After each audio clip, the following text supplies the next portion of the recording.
ബാറയ്ക്കുമോ നിങ്ങൾക്കെല്ലാവർക്കും സമാധാനമുണ്ടായിരിക്കട്ടെ. അവിടുത്തെ ആത്മാവോടുകൂടെ ദൈവമായ കർത്താവ് ഞങ്ങളെയും യോഗ്യരാക്കി തീർക്കുമാറാകട്ടെ. ജീവൻ നൽകുന്ന പ്രഖ്യാപനമായ നമ്മുടെ കർത്താവായ യേശുമിശിഹായുടെ വിശുദ്ധ എവങ്കേലിയോൻ ലോകത്തിന് ജീവനും രക്ഷയും ഘോഷിക്കുന്ന വിശുദ്ധനായ മത്തായി ശ്ലീഹാ എഴുതിയ രക്ഷാസുവിശേഷത്തിൽ നിന്ന്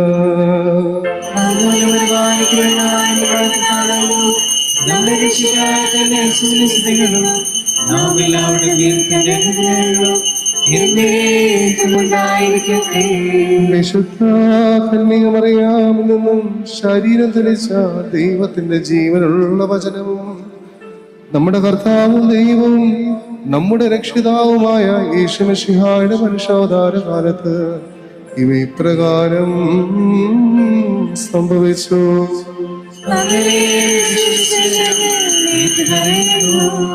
യേശുദമ്പുരാൻ ഗലീലായിൽ നിന്നും യാത്ര പുറപ്പെട്ട് യോർദാന്റെ മറുകരയിൽ യഹൂദിന്റെ അതിർത്തിയിലെത്തി. ജനസമൂഹങ്ങൾ അദ്ദേഹത്തെ അനുഗമിക്കുകയും അവിടെ വെച്ച് അവരെ സുഖപ്പെടുത്തുകയും ചെയ്തു. അനന്തരം പരീക്ഷാർത്ഥന്മാരെടുത്ത് ചെന്ന് ഏതൊരു കാരണത്താലെങ്കിലും ഒരുത്തിന് തന്റെ ഭാര്യയെ പിരിച്ചിടുവാൻ ന്യായമുണ്ടോ എന്ന് ചോദിച്ചു. യേശുദമ്പുരാൻ അവരോട് ഉത്തരം പറഞ്ഞു, ആദിയിൽ സൃഷ്ടാവ് ആണും പെണ്ണുമായിട്ട് മനുഷ്യരെ സൃഷ്ടിച്ചുവെന്നും ആയതുകൊണ്ട് പുരുഷൻ തന്റെ പിതാവിനെയും മാതാവിനെയും വിട്ട് തന്റെ ഭാര്യയോട് ചേർന്നിരിക്കുകയും അവരിരുവരും ഒരു ശരീരമായി തീരുകയും ചെയ്യുമെന്ന് അവിടുന്ന് കൽപ്പിച്ചുവെന്ന് നിങ്ങൾ വായിച്ചിട്ടല്ലയോ? ആകയാൽ അവർ രണ്ടല്ല ഒരു ശരീരമാകുന്നു. അതുകൊണ്ട് ദൈവം സംയോജിപ്പിച്ചതിനെ മനുഷ്യൻ വേർപിരിക്കരുത്. അവർ യേശുദമ്പുരാനോട് അങ്ങനെയെങ്കിൽ മോചനപത്രം കൊടുത്ത് അവളെ പിരിച്ചിടുവാനായിട്ട് മോശ കൽപ്പിച്ചിരിക്കുന്നത് എന്തുകൊണ്ട് എന്ന് ചോദിച്ചു. യേശുദമ്പുരാൻ അവരോട് പറഞ്ഞു, മോശ നിങ്ങളുടെ ഹൃദയകാഠിന്യ നിമിത്തം ഭാര്യമാരെ പിരിച്ചിടുവാനായിട്ട് നിങ്ങളെ അനുവദിച്ചു. എന്നാൽ ആദിയിൽ അങ്ങനെയായിരുന്നില്ല.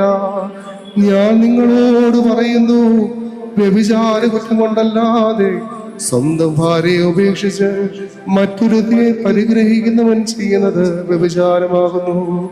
ഉപേക്ഷിക്കപ്പെട്ടവളെ പരിഗ്രഹിക്കുന്നവൻ ചെയ്യുന്നതും വ്യഭിചാരം തന്നെ. ശിഷ്യന്മാർ യേശുദമ്പുരാനോട് ഭാര്യ ഭർത്താക്കന്മാരുടെ പരസ്പര സ്ഥിതി ഈ വിധം കുറ്റകരമെങ്കിൽ വിവാഹം ചെയ്യുന്നത് നല്ലതല്ലല്ലോ എന്ന് പറഞ്ഞു. യേശുദമ്പുരാൻ പറഞ്ഞു, വരം ലഭിച്ചവനല്ലാതെ എല്ലാവരും ഈ വചനം ഗ്രഹിക്കുന്നില്ല.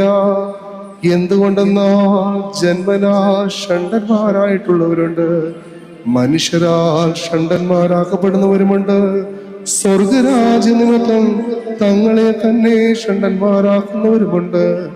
ഗ്രഹിക്കുവാൻ കഴിയുന്നവൻ ഗ്രഹിക്കട്ടെ എന്ന് നമ്മുടെ കർത്താവ് കൽപ്പിച്ചരുളി ചെയ്തു. ബാറയ്ക്കുമോ നിങ്ങൾക്കെല്ലാവർക്കും ശാന്തിയുണ്ടായിരിക്കട്ടെ.